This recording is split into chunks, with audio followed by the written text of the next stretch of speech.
having a plan to relax. If you fail to plan, you're planning to fail. Rarely do athletes have a plan for how they're going to relax the week before a competition, the night before a competition, the morning of a competition, and then the day of throughout a competition. So, we want to take the bull by the horns. We want to get some clarity. We want to know exactly what we're going to do to relax. And why is that important? We only have so much energy. So use the cell phone analogy. I love this one. You check out your cell phone. Right now I'm at 76% battery life. Now when you're going out there in some of the biggest competitions, the biggest performances of your life, you got to be in the 90s. You got to be ready to go. So how do you get yourself to that energy level of 90 to 100% when it's very stressful? Right? Stress will take more energy out of you than a 2-hour practice. I've seen that firsthand. You've probably felt that before too, which is why a lot of times in the very beginning of a competition, we get tired, and we know we normally do a lot more than this in practice. It's nerves, it's stress. We psych ourselves out the week before competition, the night before, the morning of, and even during competition. So we want to have a plan to relax. So we want to make sure our cell phone battery is fully charged or as ready to go as possible. So let's take the different situations the week before a competition, and this will happen especially during the postseason or the playoffs, right? What are you going to be telling yourself the week before that championship tournament, that big competition? You got to have a plan for it. A lot of times we recommend our athletes watch comedy movies the week before, so have that plan. Visualization, a lot of athletes will visualize before competitions. Our recommendation is do not visualize the night before you compete. Why? Because generally that's just worrying, right? We're ruminating either ruminating, if that's the word for it, we're just turning it over and over in our mind. It's more worry than it actually is constructive planning and visualization. So pick out, if you know you're competing on Saturday, pick out a day, not Friday, maybe not Thursday, maybe Wednesday or Monday night, maybe say Monday and Wednesday, I'm going to set aside 10 minutes to visualize, 15 minutes to visualize this upcoming week competition. And then now you can have the peace of mind to know, I set my times, I have a plan to visualize. Now I don't have to think about competition leading up to it, because you don't want to have it turning over and over in your mind. That's why a lot of athletes are up real late. They can't sleep before some of the biggest competitions of the season. I've had some of the top athletes in the state and in the nation call us the night before a big competition. They couldn't sleep between 12 a.m. and 2 a.m. So make sure we have a plan for it.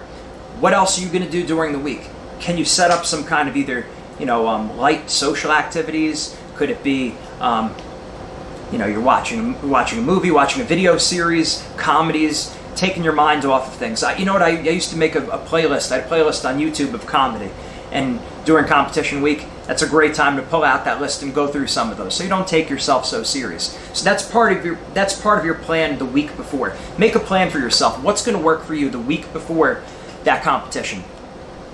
Next, the night before a competition. That's very important too. We recommend having a pre-sleep routine, like we talk about having a pre-competition routine. I strongly recommend having a pre-sleep routine that you're getting into the habit of doing every night, or almost every night, because it's going to be easier to go to sleep the night before a competition, right? Also, if you know that you're going to be getting up earlier than usual on that Saturday morning competition, you're going to want to adjust your sleep schedule the Monday night before then, so you have 5-6 days for your body to adjust to going to sleep early, so you get those 8 hours of sleep.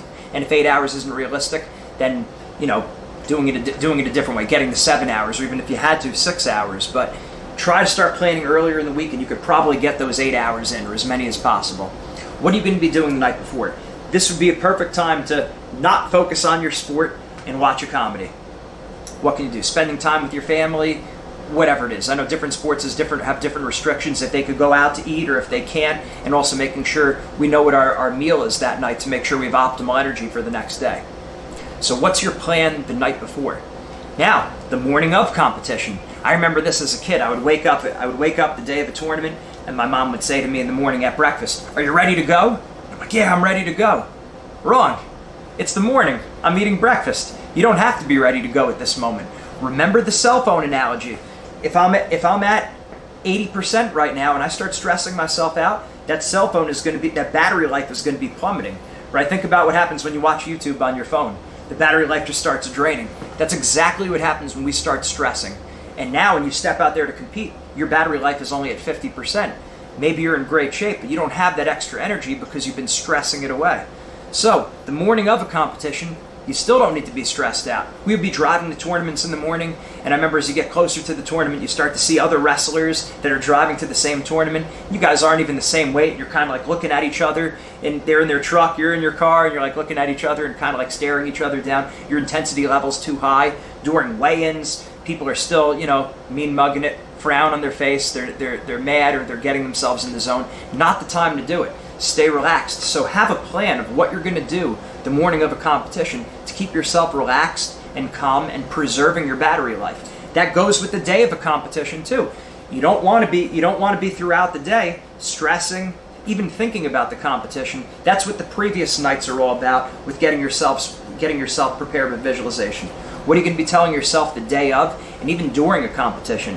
When there's breaks in the action, take a deep breath. One of the things we notice about a lot of athletes, I was guilty of this too, when you're competing real hard, we tend to hold our breath. Not good, for multiple reasons. Number one, just physiologically, it's not good for us. And also then, it's hurting our normal breathing flow. So make sure that you have a plan. When there's a break in the action, take a deep breath, shake it loose, and recover. Maybe have a word or phrase you could tell yourself during that competition.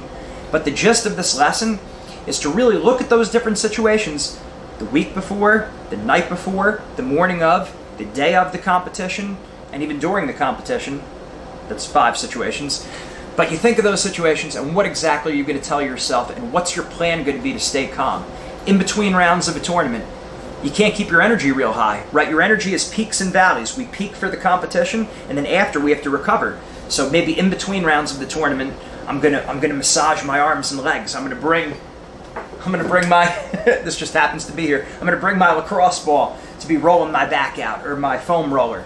I could sleep in between rounds. I'm not gonna watch my opponents compete. I'm gonna get out of the arena so I don't have all that intensity very high and all that adrenaline pumping. A lot of times when you watch competition, you get more energy taken out of you. One of the best athletes that I've ever seen, he said the more he watches other people compete, the more nervous he gets. So when he would go to the Olympics, he would stay away from watching other people compete.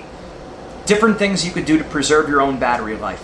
What is it that's going to work for you? Have a plan, and then anytime you compete, make sure you're doing that the week before, the night before, the morning of, the day of, and during the competition.